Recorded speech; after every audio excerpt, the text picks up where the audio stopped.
TNPSC இலக்கணம்ல பெயரெச்சம் வினையெச்சம் இதுக்கான எக்ஸ்பிளனேஷனும் இதோட டெஃபினேஷனும் ஏற்கனவே ஃபர்ஸ்ட் வீடியோ நம்ம பார்த்துருக்கோம்.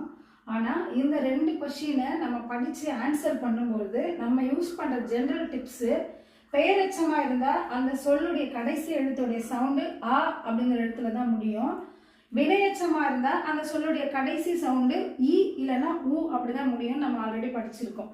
இது கரெக்டாக இருந்தாலும் சில நேரத்தில் ஆப்ஷனில் நம்ம இந்த ஆன்சரை தப்பாக டிக் பண்ணுறதுக்கு சான்ஸ் இருக்குது. எப்படின்னு பாருங்கள்.